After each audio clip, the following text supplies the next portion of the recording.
You're listening to Faith for Normal People, the only other God-ordained podcast on the internet. I'm Pete Enns. And I'm Jared Bias.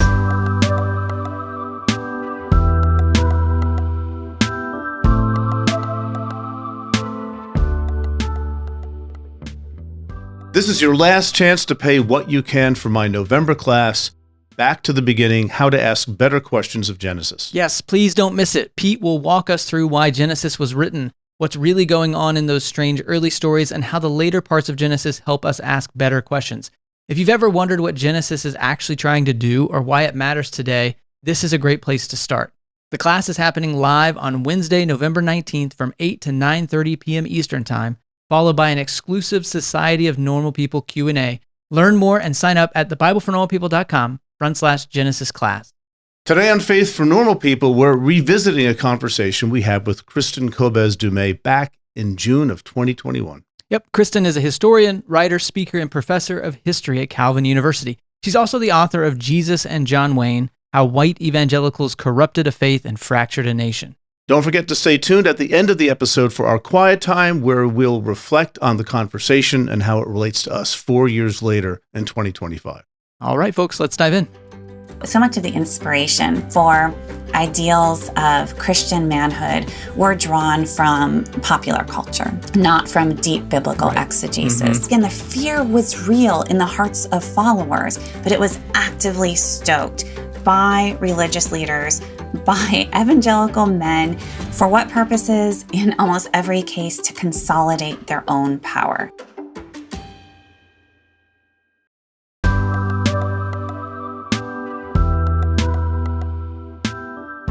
Kristin, welcome to our podcast. It's great to have you. Oh, thanks for having me. Yeah, so you've written about a really not at all controversial topic, which is really, I mean, I'm not making light of it because it's really quite serious, but I guess white men and evangelicalism and sort of the patterns of behavior that we've maybe seen over the last, I'm going to say, is it right? Is it maybe 70 years or is it longer than that even?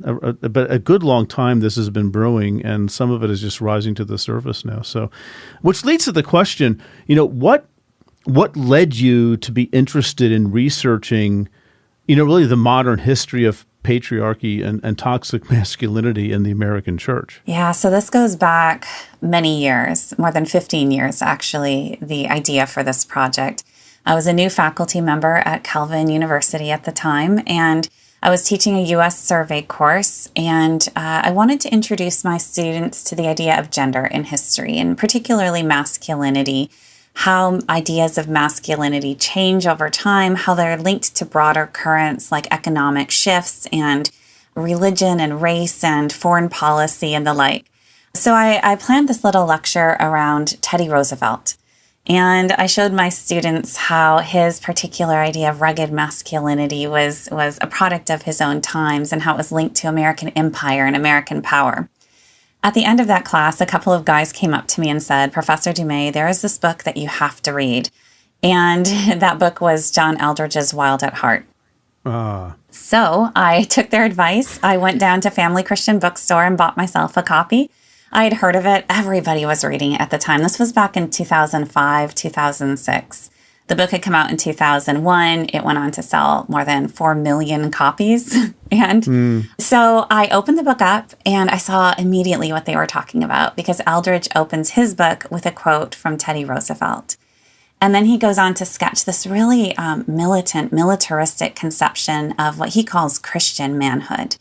So God is a warrior God, and men are made in his image. Every man has a battle to fight. And this struck me as not particularly biblical and puzzling. And at the same time, this was again 2005, 2006. It was the early years of the Iraq War. And I was seeing all this survey data about how white evangelicals were far and away more likely than other Americans to support the Iraq War, preemptive war in general, condone the use of torture, embrace aggressive foreign policy. And I just asked the question, what might one of these things have to do with the other? So I explored this for about a year, did some research, and then ended up setting the project aside for various reasons. One, it was incredibly disturbing what I was uncovering, deeply misogynistic, militaristic writings. And I also couldn't tell, is is this mainstream evangelicalism or is this fringe? And if it is fringe, should I be shining a bright light on maybe the darkest underbelly of American Christianity?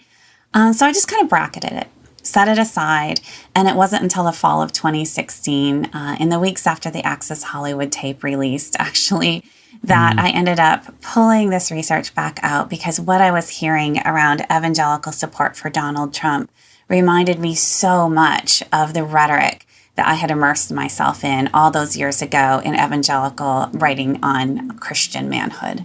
Well, can we take a step back and maybe define some terms here? You use, masculinity and toxic masculinity, patriarchy. I think these can be confusing terms because you said it's not particularly biblical, but I grew up very much in the world in which you were writing this book. And for me, it did seem biblical because we had the masculine examples of King David, and the way that it was positioned seemed quite biblical. So maybe let's define some terms of what we mean by patriarchy or toxic masculinity. Sure. Well, I should say when it didn't seem all that biblical, what I noticed when I was reading books like Aldridge, and then there's a whole kind of copycat industry around that book because it had been so successful, was that most of the quote unquote evidence for this kind of militant Christian masculinity wasn't drawn from the Bible directly. It was drawn from Hollywood heroes, from Mel Gibson's William Wallace, from the movie Braveheart, from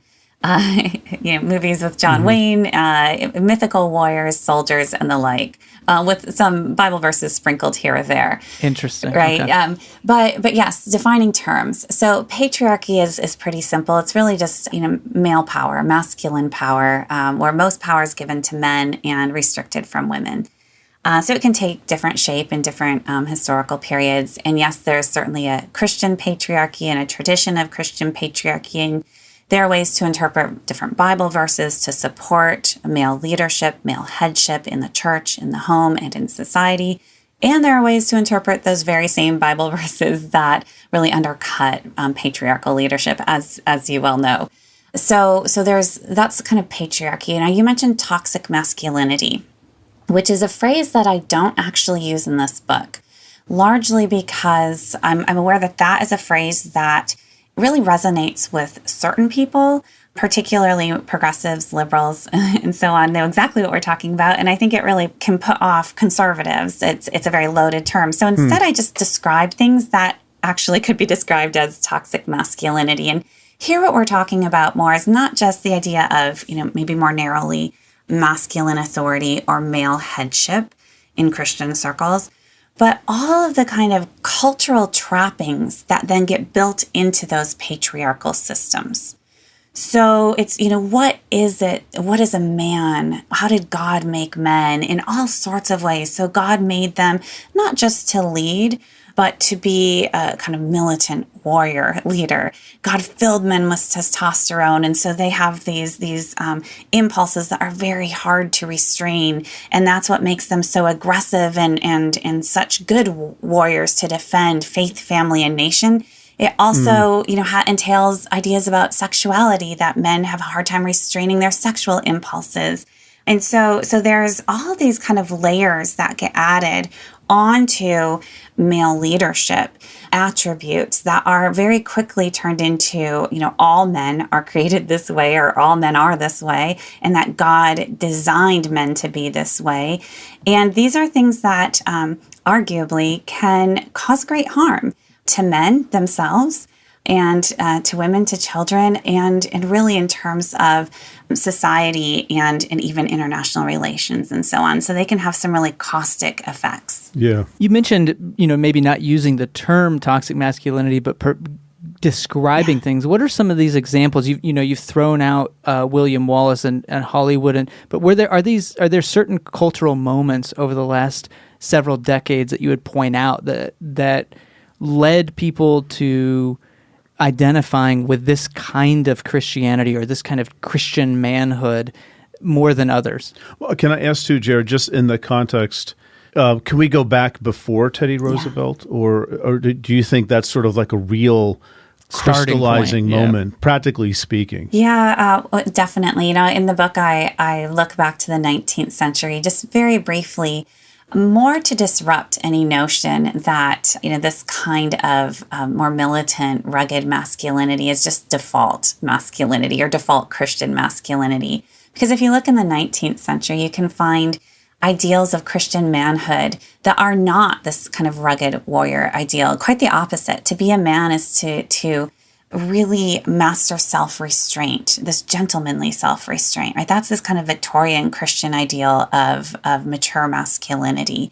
Now, that said, you also have in the American South in particular, a more rugged model of white Christian patriarchy in particular, which is linked to a kind of Southern culture of honor and to mastery over not just women and children, but also enslaved people. And so you see that, history is complicated.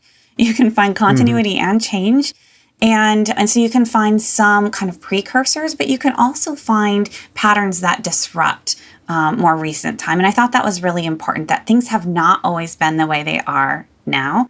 And then what I do in the book is I show how a particularly militant conception became combined with Christian nationalism, right? With this defense of Christian America. And then it's really, you can see that coming together to a certain extent in the early 20th century with Teddy Roosevelt and in the First World War.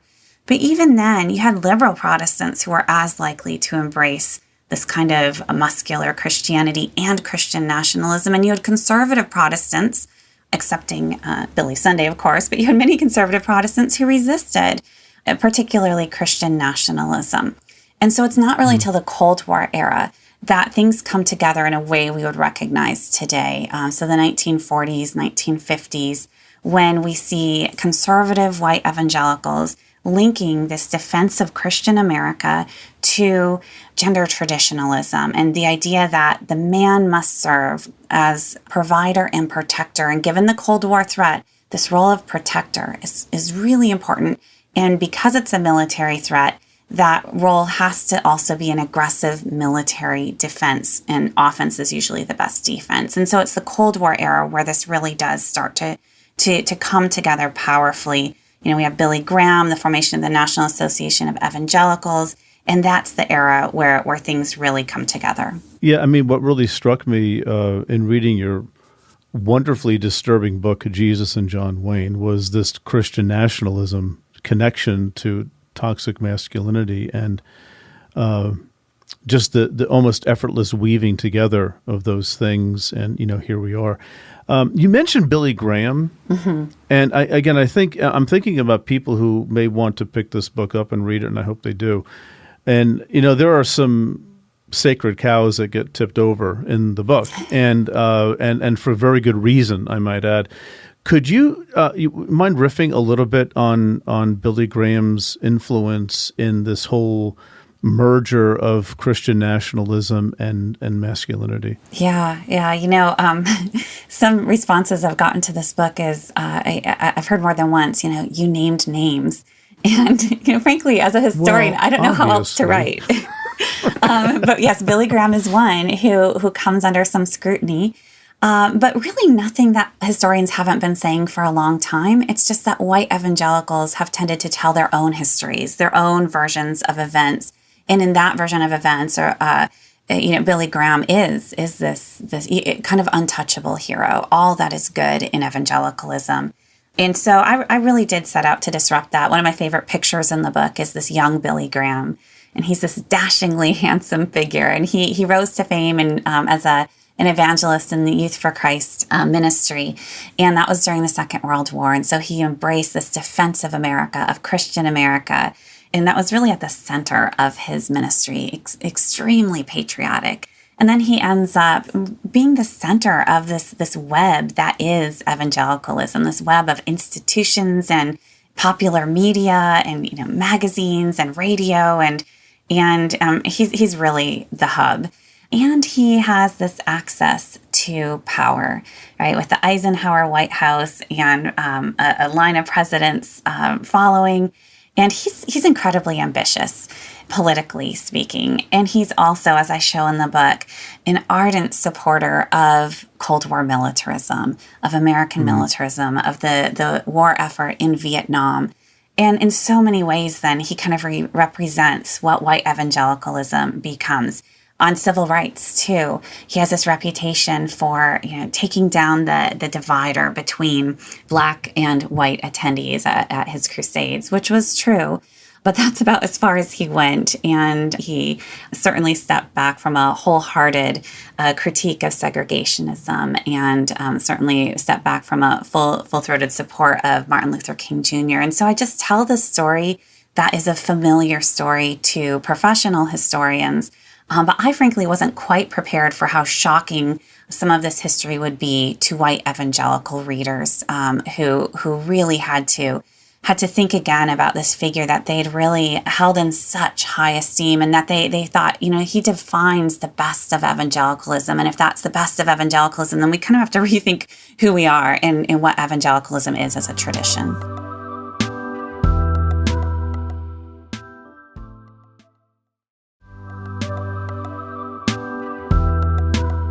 I wanted to back up. We don't have to get too far into this, but I think it's important to note, again, for my upbringing, I've been trying to rack my brain on this connection of nationalism and Christianity. And for me, the theological connection, which was interesting, was we held both of these things very sacred and very true. Mm-hmm. That Israel continued to be God's chosen people, and we, as a nation, had to continue to defend Israel lest bad things happen to us as a nation. And we had sort of taken on Israel's identity, where there was this mix of, going to Liberty, where Jerry Falwell would quote Chronicles, and basically, if you are my people, you call me by my name, like, this healing of a nation, like, there was this interesting relationship with Israel, I think is what I'm trying to point out, that allowed for this theological connection, so that when I read my Bible and I see Israel having, as a country, as a nation, this special relationship with God, I'm able to substitute America. Yes. And that was really important for my identity growing up. And is that something that you've uncovered as well in this? Yeah, I talk about Christian Zionism just a couple of times in this book, but I certainly could have done much more because you're right. There's this idea of supporting Israel, and that's a defense of U.S. militarism as well, anything in defense of Israel. And at the same time, this kind of slippage into America as the new Israel, that is certainly present. Mm-hmm. And again, that America has this special role in the world, in world history. And what that looks like then is so in the 1950s, evangelical values, Christian America and a defense of Christian America, and also defense of the traditional family as the kind of foundation of the American social order. All of that was central to evangelical identity, but it was actually central to American identity in many ways, right? It didn't really set evangelicals apart from many other Americans, right, especially white middle-class Americans. This was the baby boom. This was the, Cold War consensus. When the rupture happens, this is the 1960s. And that's when these values that evangelicals held dear were abandoned by many other Americans. They start to doubt American goodness and greatness when they see what's happening on the battlefields of Vietnam. The civil rights movement challenges ideals of American greatness and goodness on the home front. The feminist movement is challenging these quote unquote traditional roles of women and men. And that's when just as many other Americans are questioning these values, that's when conservative evangelicals really double down. And they feel a sense of loss because in the 50s, they were at the center of things. They were moving into the center of things, access to power. And all of a sudden, they find themselves once again on the margins. And they feel like they are a faithful remnant. So God has charged them with keeping America Christian, which was looking hard with all the hippies and anti-war activists and so on, right? And keeping America strong at the same time. And so it was this sense of, if not us, who will do this? And so that is also part of this sense of loss. And keeping America strong is keeping the church strong. It's keeping the Christian faith. Exactly. Right? That's keeping the faith strong and raising your boys to be strong men. Well, going back to that then, maybe can you say a little bit of the difference between masculinity and toxic masculinity? And maybe we can even, not to pick on John Wayne, but he's in the title of your of your book. There's probably a reason for that. How does John Wayne represent a healthy masculinity and a toxic. I just think it'd be a helpful distinction. Concrete here, Right. Sure. So masculinity is really quite generic. It's whatever people in any given time think ascribes to, being a man, whatever goes along with being a man. So it's a very fluid concept. It changes quite a bit over time. Here again, you can find some continuities if you're looking for them, but there's a lot of change over time as well. But it's essentially in any given moment what anybody deems masculine, right? Whatever goes along with being a man. And so it's kind of this empty container into which you can put things in and remove things. So some of these things can be very good things, like honor and honesty and courage. And, you can put a lot of virtues, or as I said before, self-restraint. Now, when things move in the more toxic direction, I think that's when these attributes start getting defined in a sense in opposition to, as opposite from whatever gets in the femininity box, right? And that's when things get really dicey. And that's exactly what we see happening in the Christian literature here. Folks like James Dobson, back in the 70s already, will say that men and women are different in every cell of their bodies, which, biologically you can make that case. But then the kind of cultural layers that get added to that, what that ends up looking like is attributes that are considered masculine are opposite of those considered feminine. So let's take, for example, the fruit of the Spirit. Love, joy, peace, patience, kindness, goodness, gentleness, self-control. I mean, you know where this is going. These are all the feminine traits. These are great for the ladies. That's only in the women's Bible. Exactly. The one with pink flowers on it. Yeah. Right. And so then men, what is it to be a man? And testosterone is key. And so testosterone is God's gift to men and to society through men. And the fruit of that is aggression and violence, which can be channeled, must be channeled for this greater good. But violence is key to masculinity, to being a man. And it's about power, and it's about claiming power and grasping power and holding power. And so, this is, as I said before, it didn't, when I first was reading this, didn't feel particularly biblical, because as I read the scriptures and look at the model of Christ, it seems like, to me, Christ is someone who divests himself of power. And that's not what we see happening in terms of this quote unquote biblical manhood or Christian masculinity, where it's about claiming power over others and claiming that that's God's will. Well, even mundane things such as, I just remember my parents going to counseling, and one of the main takeaways was the reason your marriage is struggling is because my mom, who had been a banker for 20 years, does the finances. That's why. Well, if my dad would just take, my dad, who's been a truck driver for 20 years, would just take over the finances, you'd be better. And it's like seemingly so mundane, and it was such a train wreck. Exactly. There's so much within this cultural baggage that gets kind of baptized as, biblical manhood or biblical womanhood, and it affects sexuality and sexual morality and power dynamics. But you asked about John Wayne, right? So I did not set out to write a book about John Wayne, full disclosure. But what I saw again is that so much of the inspiration for ideals of Christian manhood were drawn from popular culture, not from deep biblical exegesis. So if we take somebody like John Wayne, you can find some good attributes if you look at certain John Wayne movies, perhaps. But what really elevated him to cult status in American history, so that for decades, up until very recently, he was America's #1 most favorite actor until just a few years ago. And if you look at his heroism, this is where I started to notice that we had to talk not just about Christian masculinity, but about white Christian masculinity. Because I noticed that all of the heroes that these Christian writers were holding up were white men, some of them Confederate generals even. And then John Wayne is a great case in point, where all of his kind of greatest hits on screen, he was the heroic white man who would use violence as necessary to subdue, in most cases, non-white populations. So the Wild West, the cowboy hero subduing Native Americans, or else defeating Mexicans in at the Alamo or trying to. or, on the sands of Iwo Jima against Japanese, or the Green Berets, Vietnamese. And so it's this white masculine power, the need to use violence as necessary to pursue righteousness and achieve order. And that maps very closely onto both the kind of social and political implications of this Christian militant masculinity that I was tracing in the popular literature. Mm-hmm. Yeah, so, you've been living with this topic now for maybe 2 decades. Is that fair to say? Just about now, off and on, yes. Yeah. So, in your research, is there anything that's just surprised you? I mean, just like, I can't believe I'm reading this, or maybe something that really irked you, and going through these things and just looking at this relatively recent history in American culture.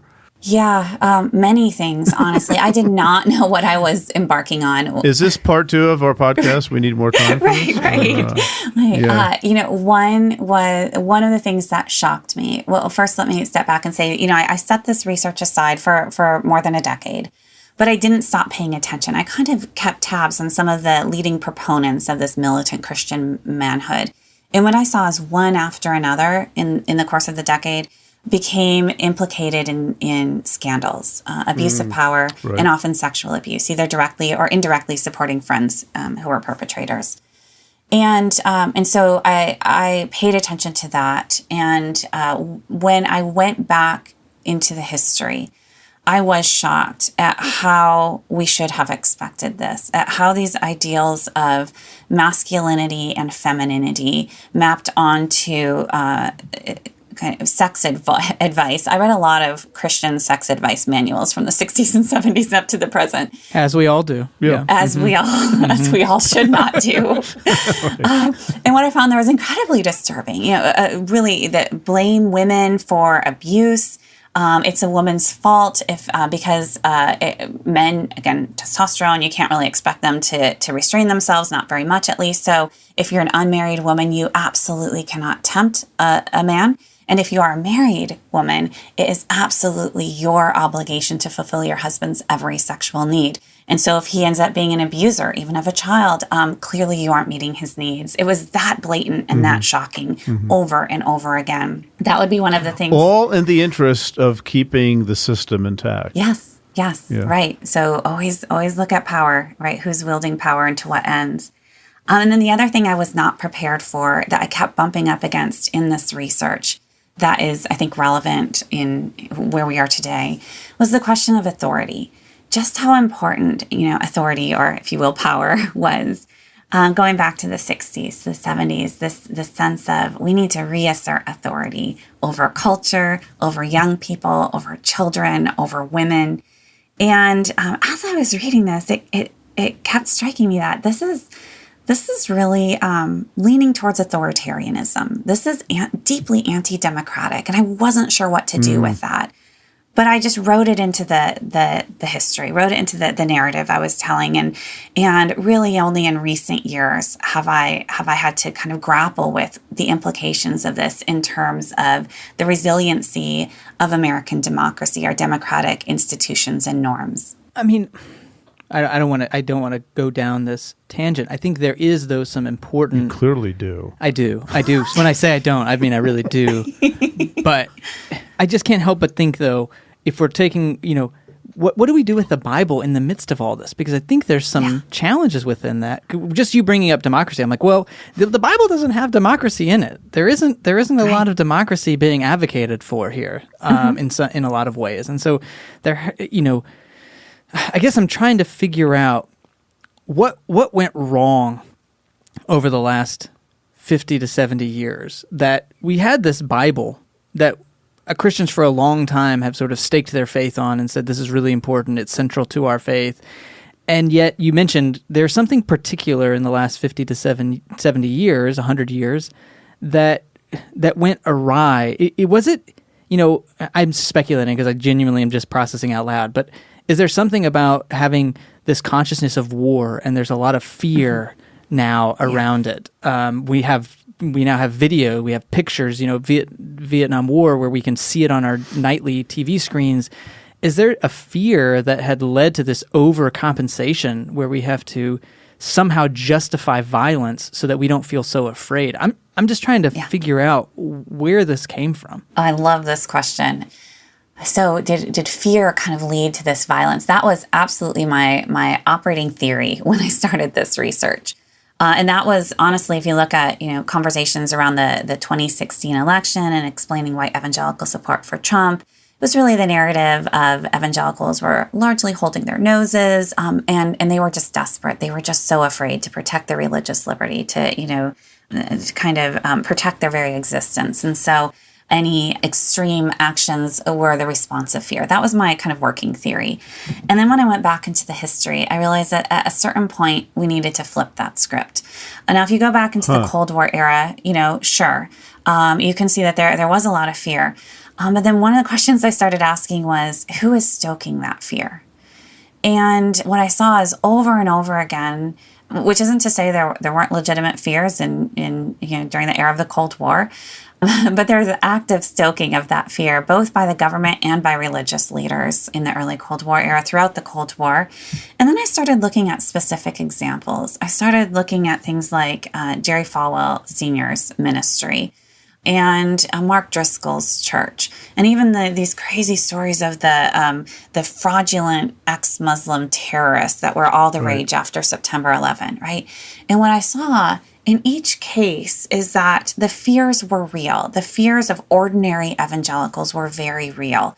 So somebody like Falwell would really incite fear in the members of Thomas Road Baptist Church, those who followed his ministry, that we have the truth here, and you cannot trust those on the outside. If they are not with us, they are against us. This kind of militant worldview, us versus them, which is kind of like a cult leader's MO, right? It is, and it's also like it's war. It's war, right? In war, if you're not with us, you're against us. And desperate times call for desperate measures. This is even clearer in Mark Driscoll's case, where, he used this kind of war motif, the explicitly militaristic conception of his ministry, to demand absolute loyalty of his followers. Because in war, you demand loyalty. Otherwise, you're a traitor. Right. And so he stoked fear actively. He was flanked by security guards in the sanctuary as he was preaching to build this sense of, and don't go to that church down the road because you're going to get false teaching, and the consequences of this are eternal damnation. And so the fear was real in the hearts of followers, but it was actively stoked by religious leaders, by evangelical men. For what purposes? In almost every case, to consolidate their own power. And that's how this worked. And so I was able to both hold fears are legitimate and they are also manufactured.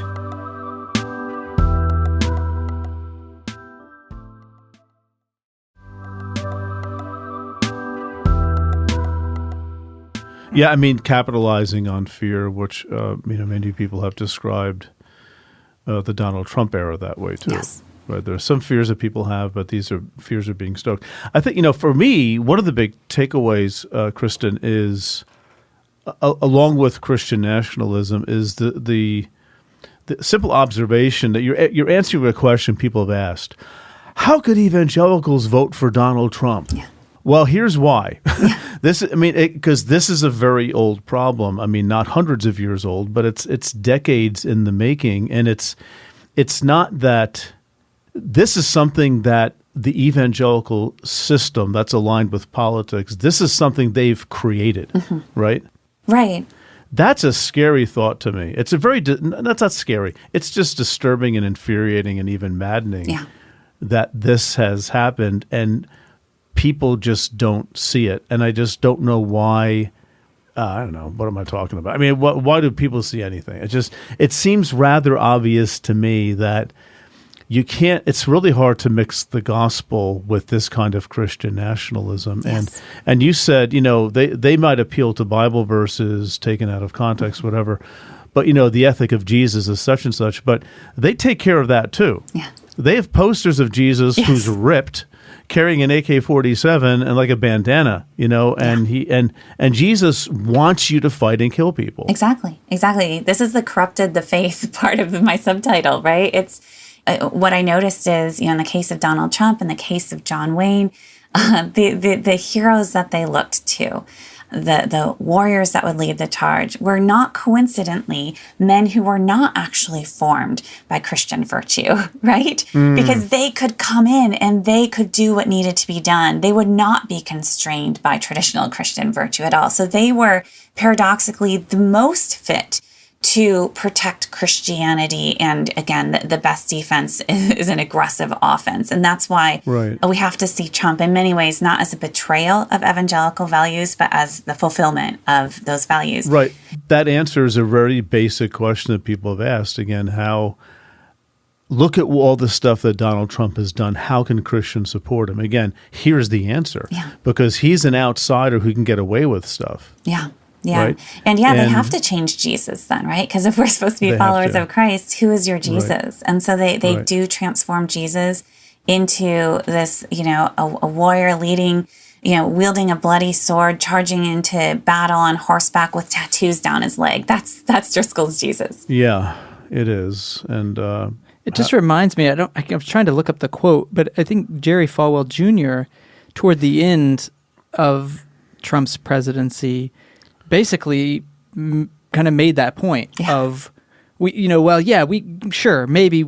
not, but I'm not voting for him because he's a Christian. Like, I'm voting for him for these other reasons. I'm supporting him for these other reasons. And then you have the Cyrus thing. Here we have a secular Messiah, essentially, from Isaiah.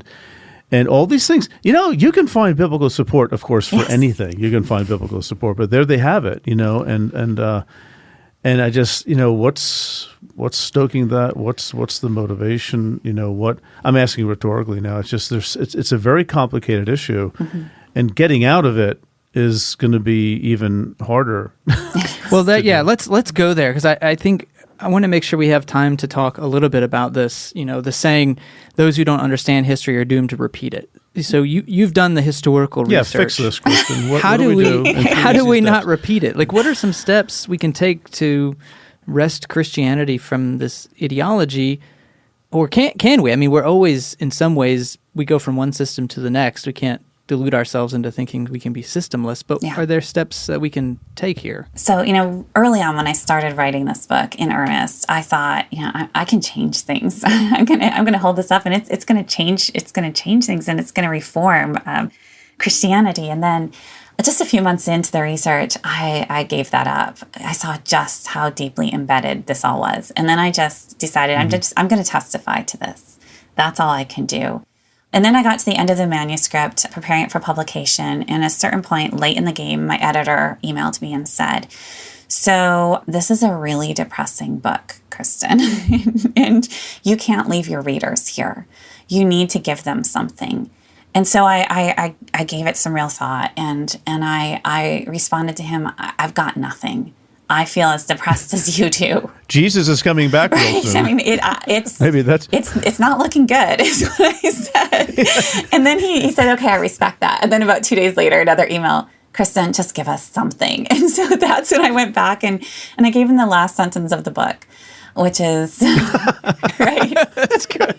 What was once done, exactly. Fine. I was like, what was once done might also be undone. And honestly, I felt so sheepish sending that to him. I'm like, it is not enough. And he's like, "Fine, I'll take it." And the book went into publication, right? And then honestly, since the book has been out, it's been out almost a year now, and I'm holding to that because so many readers are holding to that phrase. There are so many readers who have, I've received so many hundreds of letters from evangelicals themselves, several a day, still to this day, saying, "This is the story of my life, and I had no idea."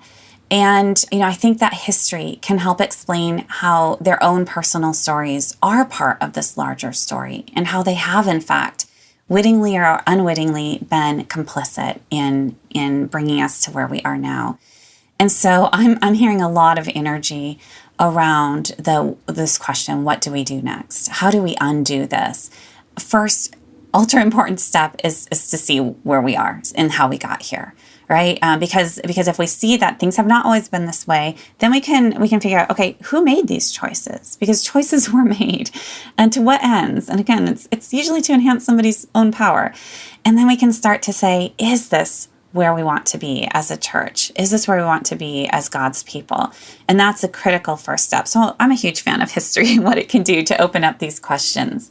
But then beyond that, this is where things get a little sketchier for me because my expertise is as a historian, not advising church leaders. But I think that one of the lessons that I learned from this research is, how many of us have been complicit through silence, through choosing what is safe, what is least disruptive in institutions, in churches, in families, in friend groups, of not speaking truth because that might come with a cost. And millions of those choices over decades of time really have brought us to where we are now. So I think what the moment calls for right now is rigorous honesty of our own motivations. For white Christians in particular, what is needed is to listen to the voices of non-white Christians, to listen to those who have been excluded from their company, from their conceptions of truth and their communities. And I think that's a really good place to start. There are vibrant traditions of prophetic Christianity on which we can all draw. So I think that's a critical step. And really what's needed is courage in this moment, individually and collectively. I think that's a great word for us to end on. Absolutely. And really appreciate you spelling this out, not just here in the podcast, but again in the book where you go into more detail and completely describe my childhood. So appreciated that in some ways, and also hated you for it. There are pictures too. Which is, poor. I mean, I don't read books about pictures, so it worked out. Well, thank you so much, Kristin, for coming on. Oh, thank you. It was a joy. And now for Quiet Time with Pete and Jared. All right, Jared. So 2025, it's been 4 years. Yeah. Yeah. So what, when you think about how you grew up in the church, and we both did sort of, right? So what messages did you get about what it meant to be, a man of God, and how do you feel about those messages now, if they were bad? Yeah, I mean, I think my upbringing was a little bit different in that I was raised kind of in the heart of evangelical culture in Texas, in the Southern Baptist Convention. And so I went to a huge Promise Keepers convention with my dad when I was like, I don't know, probably 10 or 11.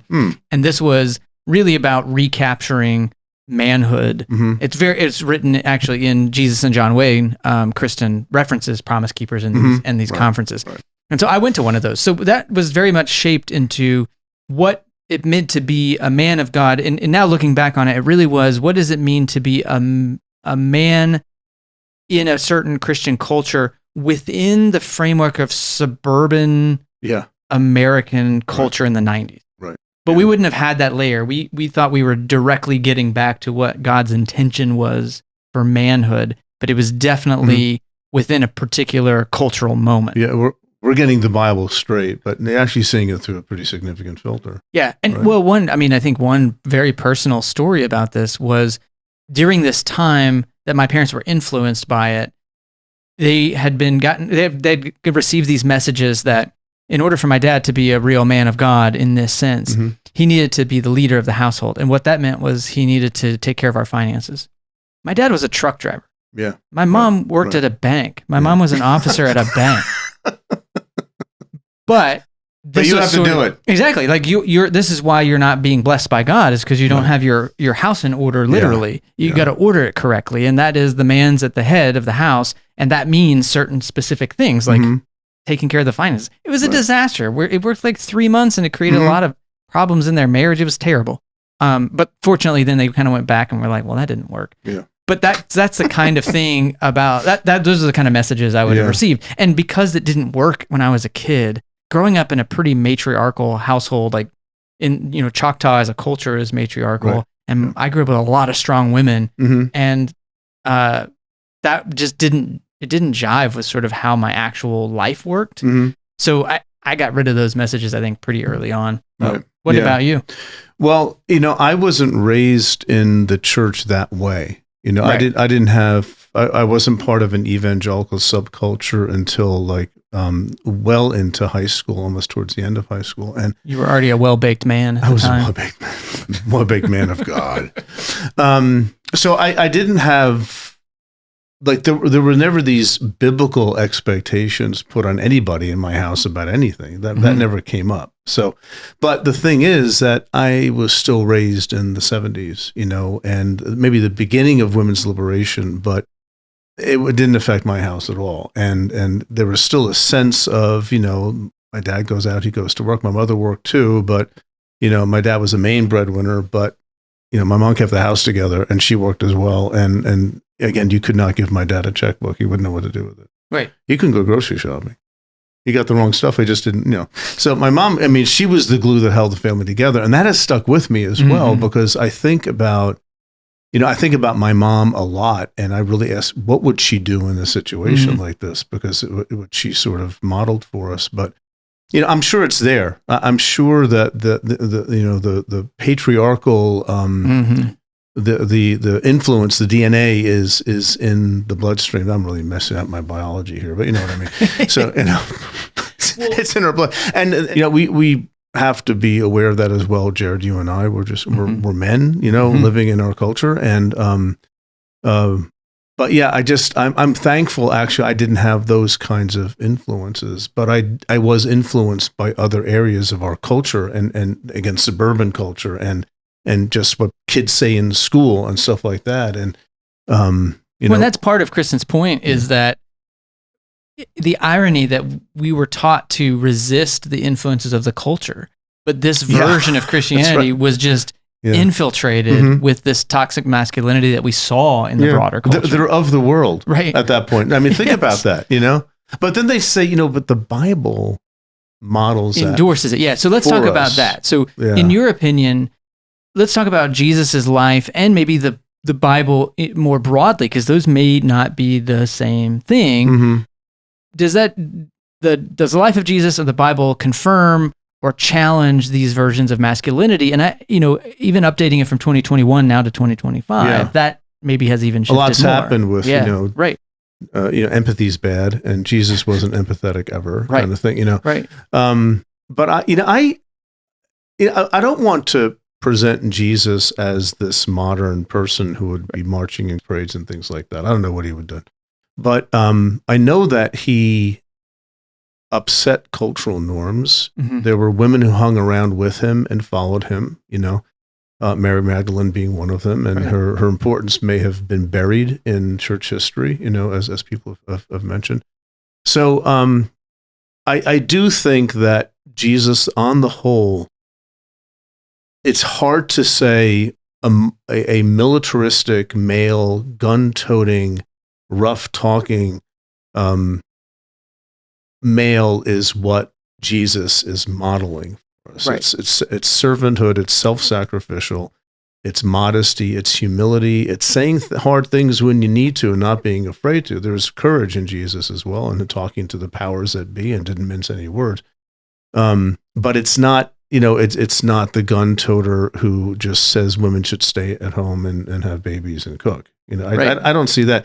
But, just the Bible as a whole, though, it is complicated, right? And I just think the simple answer to that is, guys, it was written during the Iron Age for the most part, and that's, we're coming back again to that ever-present problem. Like, well, what is the Bible? What does it mean to read it well? And I would like to see theology being done instead of just proof texting being done, and say, okay, how do we relate to these things? Because there are many things in the Bible we don't take into the modern period, but this is something what's always been that way. Okay, has it though really always been this way? Are there other cultures that maybe don't act this way? You mentioned Choctaw is very, there's power in the feminine center, of the community, and it's just we tend to universalize what we're used to, and you can read the Bible in a certain way, and you can get a patriarchal vision if you want to. But why would you want to? Yeah, again, in my experience growing up, I would have read the Bible and saw exactly what Kristin talks about and describes, I would have seen it in the Bible because I was given a filter and a lens through which I kind of only saw those verses that would affirm it. Right. And I would have ways, strategies of reading verses that didn't. Yeah. And it all played out. I mean, it's a pretty well articulated system by the time I inherited it in the early 90s and was baptized by the power team, Right. you know? So, But examining the system is nice. I mean, I think it's sort of something we're supposed to do. And Right. as just as reasonable Christians, Right. you know, just you have to look at that. so how do we do that? What's the hope? How do we move past I don't. this conflation of masculinity? I couldn't think of the word. I was going to say manness is what I was going to go with. I don't think manness is what I was. But how do we move past this version of masculinity to see something that's just healthier? And again, I think for both of us, we're not like, we need to get back to the biblical view of manhood. That's kind of a problematic thing to say. Right. How do we come at it from a more faithful, a more Christian expression of masculinity rather than a more toxic view of masculinity? Right. It's another one of those topics where it's having a conversation between what just really seems good and right to do, Right. and then the biblical tradition and the Christian tradition as a Right. whole. And that's just we're doing that again, and we have to keep doing it. And I just don't think that it's going to be somebody has a better argument and they write a Right. book and exposes everything. It's been done 1,000 times. I really think it's like most things that happen, it's a grassroots effort. And I think the more younger people don't tolerate it, Right. rules change when people say we're not going to be governed by this rule anymore. Right. You know, Right. and people say, well, that's unbiblical, but that's okay. I mean, you can say that, but There were a lot of things that were unbiblical that are now no longer socially acceptable. and it's a matter of causing harm to people too. You know, the ethic of that, and you know, and seeing people how they defend things is just not very convincing to me. But again, it's more a matter of as time passes. You know, it's harder to. I mean, it's changing now. It's harder to find people today, Christians, saying slavery is just fine. Right. 100 years ago, you might have heard a lot of people say that, but you know, the arc of justice is moving. You know, the arc is moving towards justice. Whatever MLK said, I forgot.